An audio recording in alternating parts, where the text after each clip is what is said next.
Hi, Brit. So, welcome to our first series of Prax Convos. Thanks so much for taking out your time. It's we've been obviously observing Magic Pin very closely, and it's awesome to sort of see the growth trajectory that you guys have been creating. And two questions. See, one is government has opened the neighborhood shops at least since about 20th, right? The MHA rulings have been there since then. What percentage of retail outlets do these shops represent? That's one.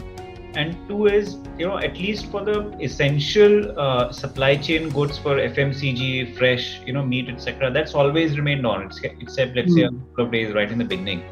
Why has still, why, as you're saying, why do goods still have that old manufacturing date? Because the demand of essentials has still been there. Has the supply chain still been disrupted, because even after the ruling, or what's been happening? See, essentials, the way most people have understood is primarily daily consumption stuff, right? Those actually are working very, very well, right? Whether you look at, for example, milk or groceries or vegetables or staples, they're all fine. It's outside that the issue exists. And you asked about what is the share of these merchants, right? I think in grocery and pharma, most of them are actually neighborhood shops. And that is why those two categories have actually not seen as big an impact. In fact, whatever impact that they are seeing is probably because of forced timing lockdown. Like you can't open the shop beyond 10 to 2, for example, that's one. And second, because they don't have supply from the back end. All of them are actually otherwise doing fine. F&B outlets or anything that was around fashion, which was dependent upon a destination place like malls, are massively impacted. Got it. So let me talk about apparel a bit. So we're seeing, let's say Middle East and UAE being opened up, right, and the malls being opened. Let's say that happened. Yeah. But let's say now apparel stores, you can't try a jeans, right? You can't wear a T-shirt. Those are some of the restrictions they put in place. So when do you think apparel, will get back to normal? That's actually the hardest one to predict.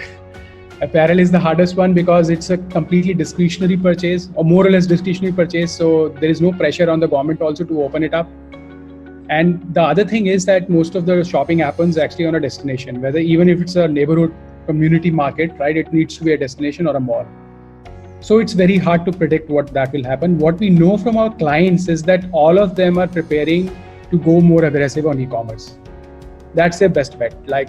Which is that you give a customer a way to shop online, deliver, and try and maintain whatever percentage of the business you can maintain, like what the government in UAE and other places have done. And that encourages people to go out. Maybe it will be appointment-based visit to malls. You book your slot and go, right? Maybe you get your pass to enter a mall and go to a certain number of stores. Maybe those solutions will be figured out. But as of now, actually, fashion seems to be the place which will get most impacted. And tell me one thing, what's happening on the ground? So you guys, obviously, the essentials has been running continuously, right? It's not been, at least with minimal disruption in the earlier 1 or 2 weeks. In green zones, all the non-essentials have sort of been allowed. Now we opened, yeah. Right, at least a couple of days back. How is across red green zone, what is the state of current operations? What capacity were they earlier operating at? How are they sort of selling now? What's happening? As I mentioned earlier, they're almost at the same level as they were earlier. The groceries.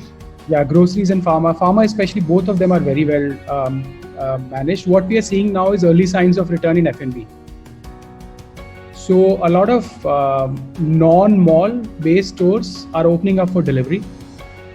Right, some of the big brands like Haldiram, etc., have opened up primarily on delivery, right? And so they are also coming back to life in some ways, right? And I think we are seeing a lot of inbound from some of our merchants saying that you're opening, you should list us back again so that we can start getting demand.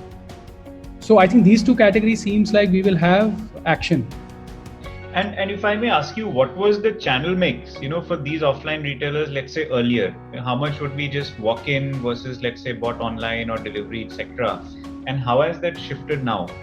So across all, actually, the share of online has definitely gone up. Like even in grocery, the proportion of delivery has gone up. And F&B, whatever is actually working today is almost entirely delivery. Because you're not allowed to open offline. So that has completely pivoted towards online and delivery to the stores of the customers, of homes of the customers. And grocery is also shifted.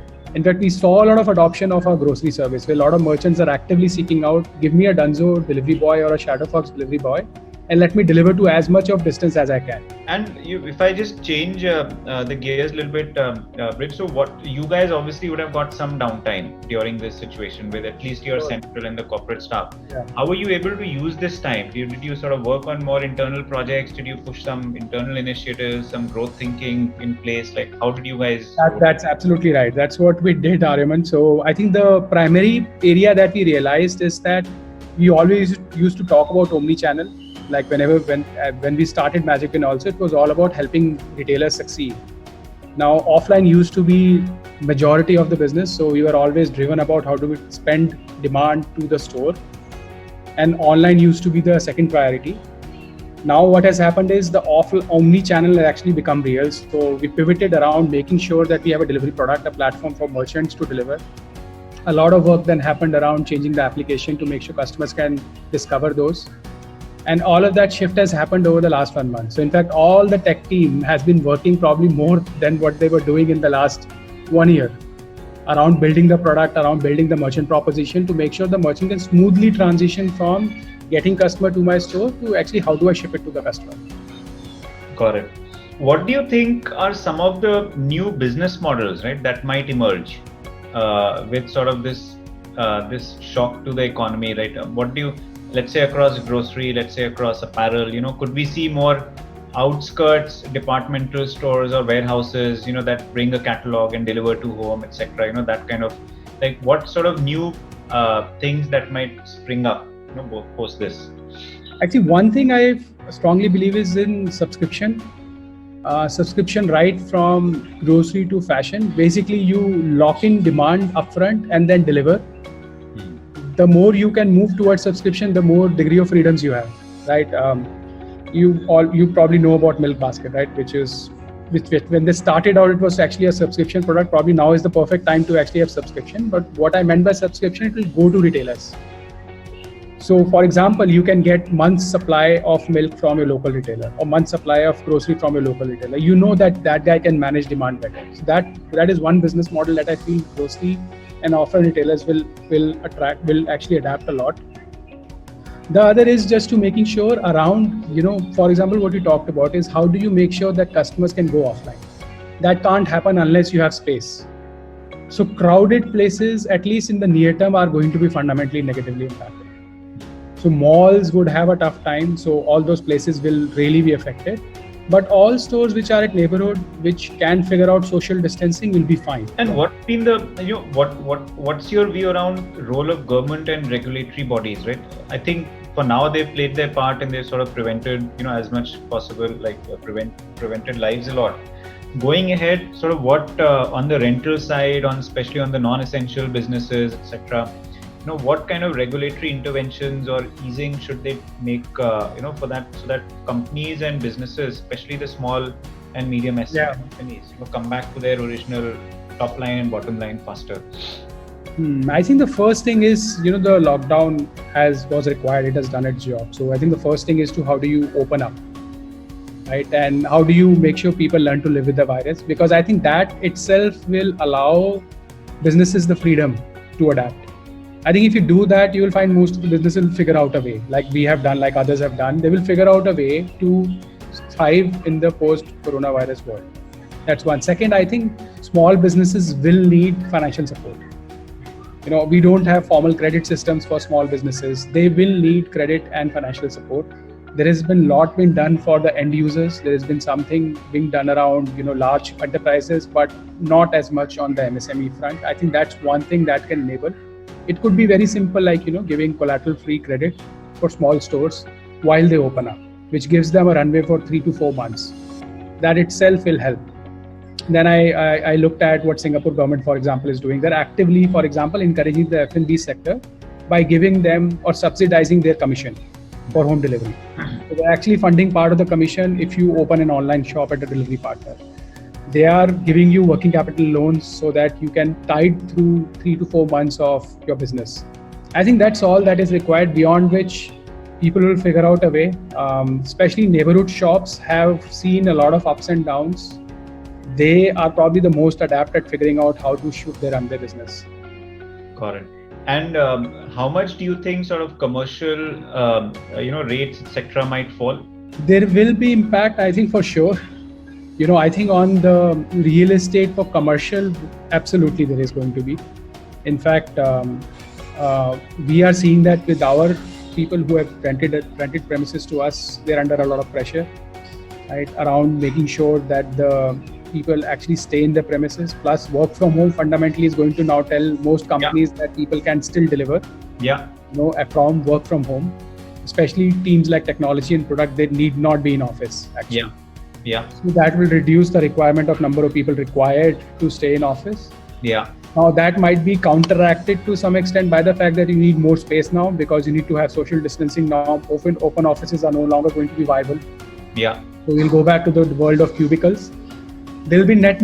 I think there'll be an impact on residential and especially commercial real estate. There will be, and construction activity, rentals will all take a hit. Correct. That sector will probably take, just like fashion, much longer to recover. Correct. And there will be this disparity, right? So in the same neighborhood, you will have, let's say, essential shops, right, which sell grocery, etc. Yeah. Now they can still operate at the 100% capacity.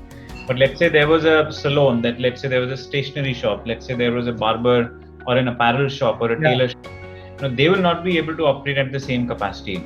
So, do you think that the prices in these will sort of need to re-offset, because the rental rates cannot be different, right, across each one of them, but the sort of top line might drastically be different across. No, that's absolutely possible. Absolutely possible. I think within that there is a slight nuance. So shops that do not rely a lot on labor will still be fine. For example, a stationery shop may be able to recover faster because he needs one guy. In fact, he can run the entire shop on his own.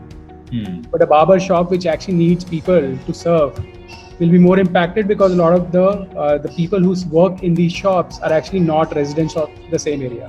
Yeah, they come from outside city. They come from, and that's the sort of last question I had in mind. Like, are you seeing what's happening on the ground? Is there more availability of delivery people, or is there less availability? Less, significantly less. In fact, many of our grocery partners, the reason why they signed up for this platform is because they said, I could have delivered in normal time because I always had 5 people at my store. Now I have only one because the 4 of them live in Delhi and they can't come to Haryana. But they can't come to Delhi. But a lot of these on-ground workers have been out of jobs, right? So why isn't there a fresh supply of people for delivery? Because you are not allowed to move. Okay. The moment the lockdown restrictions are eased, this will get solved. It's a fundamental issue, right? The police is not allowing you to go and work in a grocery shop because the grocery shop is only allowed one guy. So that's the macro thing that is stopping this labor movement. The moment that is stopped, the labor movement will come because people do need that job. Got it. Perfect. Wonderful, Brij. Anything else you want to share? No, I think nothing else. We have covered most of it. I think the only thing I'll probably talk about is the fact that there are opportunities to it. Any difficult situation gives you an opportunity to innovate. And that's what we have done. Almost every other company that I know of is actually working on is how do you figure out. And I think that innovation cycle, if the government lets continue, will probably be better off. We'll still be fine at the end of the day. Thanks so much for your time. It's always good to talk to you, and look forward and all the best. Wish you the best of health to you, your family, friends, and to you as well. Thank you so much.